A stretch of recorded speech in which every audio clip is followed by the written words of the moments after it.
어쨌든 그 국격을 위해서라도 차라리 윤 대통령이 직접 이렇게 나오는 것이 물론 이제 만족스럽지는 않겠지만 나오는 것이 어떻겠느냐. 왜냐하면 제가 이재명 대표의 얘기 사례를 좀 들어보면 예전에 그 구속 수사 앞두고 구속 영장 실질 심사 앞두고 직접 나왔지 않습니까? 본인은 이제 표적수사라고 반발은 했지만 거기에 두 번째 그 다음에 선거법 위반 사건이 있는 이거는 이제 검찰이 수사권 조정 이후에 검찰에게 수사권이 없다고 주장은 했지만 그럼에도 불구하고 법정에 나왔거든요.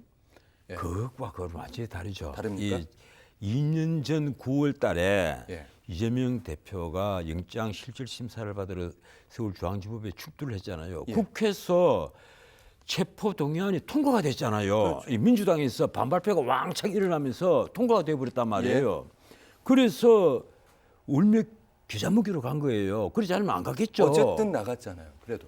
아니 안 갈 수가 없잖아요. 예. 그거는 지금 체포동의안이 통과가 됐는데 영장 실질 심사를 안 받는 순간에 곧장 손에 수갑을 차는데 어떻게 안 가요? 그래서 가서 마지막에 조국 진술에서 울먹이면서 나에게 방어권을 보장을 해주세요. 내가 좁은 방 안에서 방어권 행사를 못합니다. 좁은 깜방 안에서 내가 방어권을 행사를 못합니다. 그래서 그 당시에 판사가 그 방어권을 행사하라고 당 대표인데 심지어 위증교사는 유죄인 것이 충분히 범죄가 소명이 되었다. 그 표현 썼죠. 이러면서도 영장을 기각을 했단 말이에요. 그런데 이번에 지금 윤 대통령의 경우에는요. 상황이 완전히 다릅니다. 이것이 과연 내란죄에 해당하느냐 하는 문제는요. 많은 헌법학자들이 특히 헌법학계의 태도라고 불리는 허영 교수님부터 아니다. 그리고 저 같은 경우도 그래요. 나 여러 방송에서 얘기를 합니다. 이건 어떻게 내란죄가 되느냐. 말 같은 소리를 해라. 그리고 두 번째. 내란죄가 되든 안 되든 이걸 수사하는 기관이 정식으로 수사권을 가진 경찰이 검찰을 통해서 영장을 청구를 했고 그래서 판사가 발부를 했다면 거기에 대해서 안 가는 것은 저도 반대를 합니다. 반드시 가라.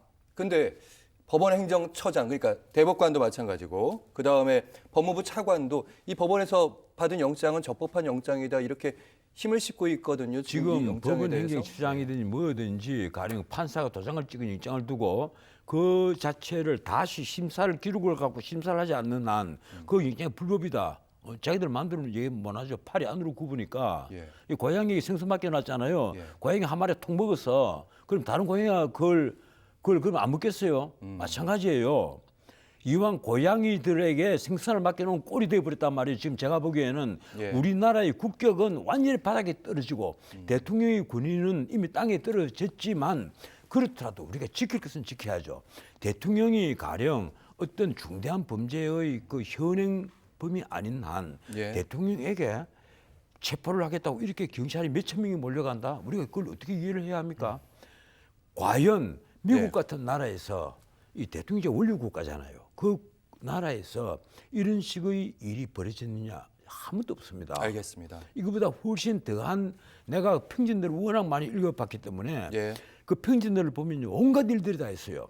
그런데도 눈 감고 넘어간 경우도 있고 언론들이 다 눈을 감아버린 경우도 있고 가령 닐슨 같은 경우는 하야를 하니까 제럴드 포드가 자칫 잘못하면 한 달 뒤에 사면을 해버렸잖아요. 알겠습니다. 나 이런 경우는 보면요. 아까 누가 내전 벌이질지 모른다는 얘기를 했다고 그러잖아요. 네, 그 백골 실제 보면 국가기관끼리 붙으면 어떻게 되겠어요? 알겠습니다. 결국 사상자가 만약에 나온다.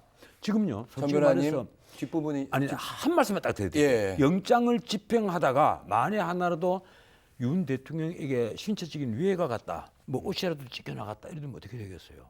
거기에 대한 국가 명예훼손. 뭐 대통령 명예훼손이 아니에요. 국가의 명예훼손에 대한 책임은요. 알겠습니다. 전적으로 민주당이 져야 합니다. 알겠습니다.